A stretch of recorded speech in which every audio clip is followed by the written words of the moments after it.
Muy buenas a todos. En el vídeo de hoy vamos a hablar de la reciente sentencia del IRPH. Lo vamos a hacer de una forma más sosegada y vamos a explicar por qué es buena la sentencia, por qué es un buen momento para reclamarle a los bancos, y todo ello lo vamos a hacer desde la perspectiva del consumidor. Es decir, vamos a explicar las cosas de manera que sea el consumidor, que no tiene conocimientos financieros profundos ni tiene ni conocimientos jurídicos tampoco, y simplemente quiere saber por qué la sentencia es favorable a sus intereses y por qué es el momento de reclamarle a su banco. Por ello, si tienes IRPH en tu hipoteca o piensas que puedes tenerlo, este vídeo te interesa. Soy Paco Aguilera, soy abogado y comenzamos.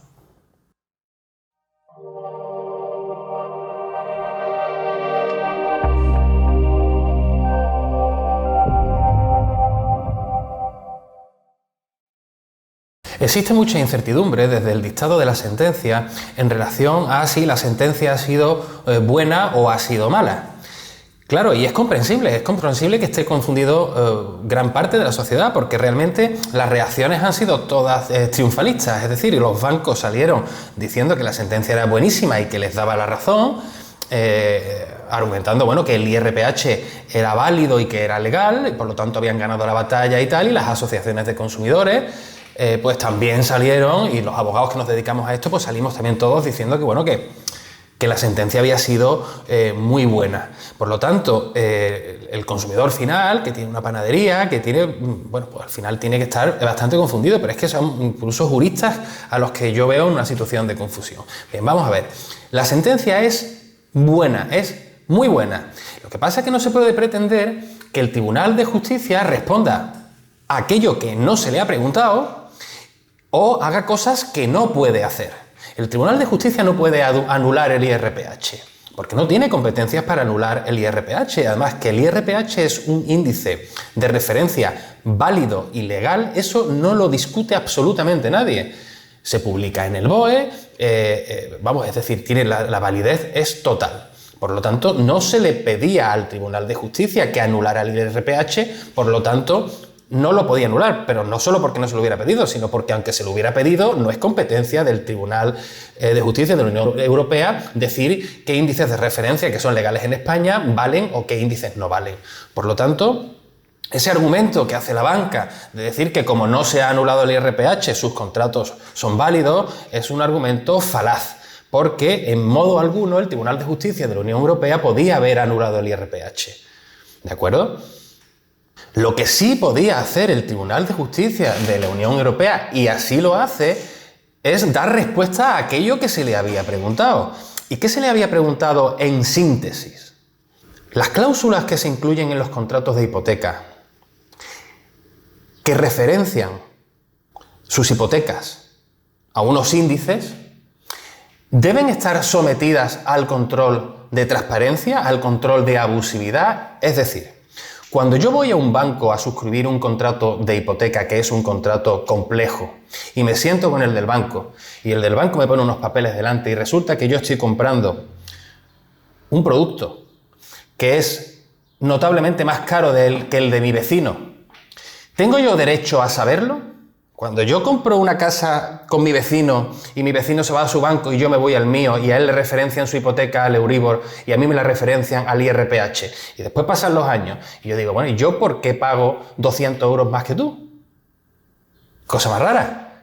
Y dice, ¿tú tendrás otro índice que lo has referenciado a otro índice? No sé, un índice que lo que es. No, entonces resulta que tú has suscrito un contrato muy caro, pero nadie te lo ha dicho. Simplemente se te ha dicho que vamos a poner el índice de referencia IRPH, que tú no sabes ni lo que es, que es más estable. Hombre, claro que es más estable, como que no baja. Por lo tanto, se le ha preguntado en resumen al Tribunal de Justicia, ¿tienen los consumidores derecho cuando están suscribiendo un contrato más caro? Porque aquí se puede firmar un contrato más caro, aquí se puede comprar caro. Es decir, nadie puede venir aquí a decir que usted vende caro, usted vende barato.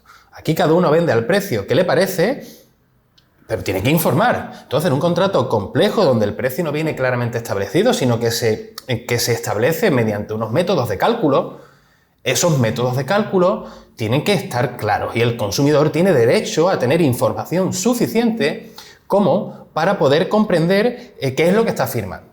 ¿De acuerdo? Entonces eso es lo que se le preguntaba al Tribunal de Justicia. Y en el caso en que el Tribunal de Justicia diga que sí, que las cláusulas de los contratos que referencian al IRPH están sometidas al control de transparencia, en ese caso, ¿qué deben hacer los tribunales españoles? O sea, si se declara nula una cláusula por oscura, ¿qué es lo que deben hacer los tribunales españoles? Y la sentencia a todas esas cuestiones sí ha respondido de forma muy clara. Y lo primero que ha dicho es que sí, que por supuesto que las cláusulas de IRPH están sometidas al control de abusividad, sometidas al control de transparencia. Por supuesto que el consumidor tiene derecho a que se le facilite información suficiente y previa a la firma del contrato, de manera que él pueda comprender lo que está firmando, no solo desde un punto de vista de la redacción de la propia cláusula, no solo que sea inteligible, sino que sea comprensible, y tiene que poner al alcance del consumidor elementos que le permitan no solamente leer la cláusula, sino comprender cuál es la importancia y la incidencia de esa cláusula en la vida económica del contrato. Pero es que, además, también establece el Tribunal de Justicia qué información debería habérsele facilitado al consumidor para que éste hubiera podido comprender qué es lo que estaba firmando. Y esa información pues, consiste en un histórico de la evolución que ha venido teniendo el índice RPH y comparada con el Euribor, para que el consumidor pudiera observar que lo que estaba firmando, cómo oscilaba en relación al Euribor. ¿Cómo se realiza el cálculo? Que el cálculo, al igual que el cálculo del Euribor, es un cálculo en el que los bancos no pueden intervenir. En el cálculo del IRPH es un cálculo que prácticamente se lo hacen entre ellos. ¿Cuáles son los factores que intervienen? Porque si el Euribor es el precio al que los bancos se prestan entre sí, el IRPH es el precio medio a los que se conceden los créditos, es decir, incluyen todas las comisiones, todos los gastos, todas esas cuestiones están metidas también, de manera que es un índice que siempre se mantiene muy alto, porque cuando los tipos bajan, lo que hacen es corregirlo con comisiones, corregirlos con gastos. Entonces siempre se mantiene alto. Bueno, pues todas estas cosas son las que el banco tendría que haberle facilitado al consumidor en los momentos previos a la firma del contrato. Y entonces tendrá el banco que acreditar que efectivamente facilitó esa información al consumidor antes de la firma del contrato. Y en caso de no poderlo acreditar, lo cual será lo más frecuente porque jamás en los que estamos acostumbrados a ver contratos de hipoteca, a ver contratos de IRPH, lo único que se hace es una mención al IRPH y una descripción que se dice que es el índice de referencia de préstamos hipotecarios. No se dice nada más. Por lo tanto, los bancos tienen prácticamente imposible acreditar que han facilitado una información, porque, lo tienen imposible acreditar porque no han informado.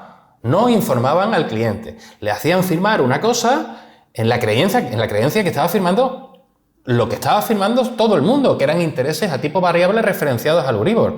Pero estaban referenciando al IRPH. Por lo tanto, los requisitos de información establecidos por el Tribunal Supremo, en modo alguno, han sido cumplidos por la práctica habitual bancaria, de manera que lo tienen muy difícil a la hora de probar que han informado debidamente a sus clientes. ¿Y qué hacemos entonces? Porque si no han informado debidamente a los clientes, ¿qué hacemos ahora con los contratos de hipoteca? ¿Cuáles son las consecuencias? Pues muy bien, pues ahora serán, también lo dice la sentencia, dice muy bien, y ahora, si no se dan los requisitos de información, si no se ha informado debidamente al consumidor, de manera que éste haya podido adquirir conciencia y comprensión de que efectivamente está firmando un contrato más caro, y abre dos caminos, y dice, vamos a ver, será el juez de instancia, que será el juez que estará ventilando el asunto y conociendo del tema, y será el juez de instancia el que decidirá qué hacemos. Y tiene dos opciones. La primera, si el juez de instancia considera que el crédito puede subsistir eliminando la cláusula de intereses, se quedará con intereses cero. En el caso de que el juez de instancia considere que no puede subsistir un crédito de esta naturaleza sin intereses, pues lo que hará será sustituir el IRPH por el Euribor. ¿De acuerdo? Estos son dos corrientes dos criterios jurisprudenciales que existen. Yo pienso que un contrato de crédito puede subsistir perfectamente sin intereses. Por hecho, el crédito es gratuito, a título gratuito, existe en nuestro ordenamiento jurídico y yo entiendo que puede subsistir. Y además, sé que son muchos los jueces que piensan así, pero bueno, habrá otros que piensen de otro modo. En cualquiera de los casos, las dos opciones son buenas. Es decir, habrá que echarle el lápiz y ver cuál es mejor que otra. Pero bueno, ahora mismo el interés cero es peor que interés referencia al Euribor. Es que ahora mismo el Euribor está en -3. -3 décimas, me refiero. Por lo tanto, en cualquiera de los casos, si bien se opte por una opción, la sustitución por el Euribor, o bien se opte por la opción interés cero, en cualquiera de los casos estamos hablando de que al consumidor habrá que devolverle un montón de dinero. Y además, su cuota mensual se reducirá de una forma muy notable. Por tanto, y en conclusión, solo cabe concluir que la sentencia es excelente para los consumidores, es inmejorable, porque ningún banco va a poder acreditar que ha informado a sus clientes de manera correcta, porque es que no lo han hecho, porque el IRPH, todavía hay gente que tiene los contratos de IRPH en la hipoteca y no sabe ni lo que es, porque no se ha informado bien. Y se les ha metido a los clientes de tapadillo unos contratos más caros en la creencia de que estaban firmando los contratos que estaban firmando la generalidad, el conjunto de la ciudadanía. Son contratos que además se les metía a clientes con un perfil con más necesidades, que tenía que aceptar lo que le pusieran por delante sin preguntar mucho.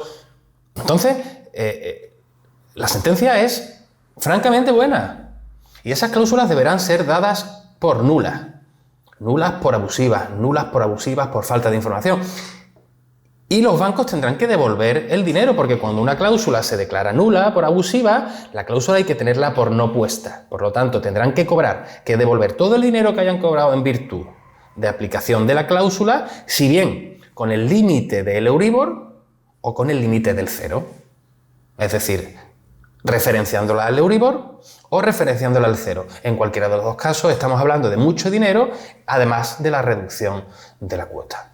Es importante destacar también que esta es la última instancia que hay, es decir, ya no hay más recursos ni se están esperando más pronunciamientos sobre este tipo. O sea, se pronunció nuestro Tribunal Supremo, que le dio la razón a los bancos sin entrar mucho en historia, y ahora se la ha quitado el Tribunal de Justicia, pero es que ya no hay nadie que le quite la razón al Tribunal de Justicia de la Unión Europea. Por lo tanto, este tema está ya resuelto y muchos teníamos los contratos de IRPH esperando a que llegara este momento, y ahora que tenemos el momento, es el momento de reclamar. El momento no es otro, no hay que esperar 6 meses, no hay que esperar a nada. Lo que hay que hacer es reclamarle al banco y obligarle, porque el banco ya sabemos que voluntariamente no va a coger y nos va a devolver el dinero. Por lo tanto, es el momento de reclamar, y si tienes IRPH en tu hipoteca o piensas que puedes tenerlo, pues lo que tienes que hacer desde luego es contactar con nosotros por correo electrónico, por WhatsApp, por Facebook, dejando un comentario, mandando un mensaje privado, lo que prefieras. Contacta con nosotros, nosotros estudiamos tu caso sin compromiso, sin coste, y tiraremos el tema hasta el final, y solamente cobraremos cuando cobres tú y un porcentaje pequeño de la cantidad que percibas. Por lo tanto, si tienes IRPH en tu hipoteca, estás de enhorabuena. Enhorabuena entre comillas, porque al final no te van a devolver otra cosa que lo que tú has pagado de más, lo que tú has pagado indebidamente. ¿De acuerdo? No te ha tocado la lotería, pero lo cierto y verdad es que te vas a encontrar con un montón de dinero que tú has pagado de más, pero con el que tú no contabas. Vas a encontrarte con un montón de dinero, con 20, 30.000 euros, y después tu cuota mensual se va a ver reducida muy notablemente, de manera que, bueno, que vas a encontrar un desahogo económico, pues me imagino que importante. Espero que os haya gustado el vídeo, espero que hayan quedado las cosas más o menos claras. He intentado no extenderme mucho, he intentado no ser tan sintético como otras veces, que voy quizá demasiado al grano y a lo mejor pues no se termina de comprender bien. En cualquiera de los casos, si os ha quedado alguna duda, si queréis que hable sobre alguna otra cosa, pues dejádmelo en los comentarios, o me escribís directamente, o me lo hacéis saber como vosotros prefiráis y yo haré un vídeo o ampliatorio de este o un vídeo nuevo y distinto en el que toquemos esos temas que a vosotros os pueden interesar. Muchas gracias y hasta pronto.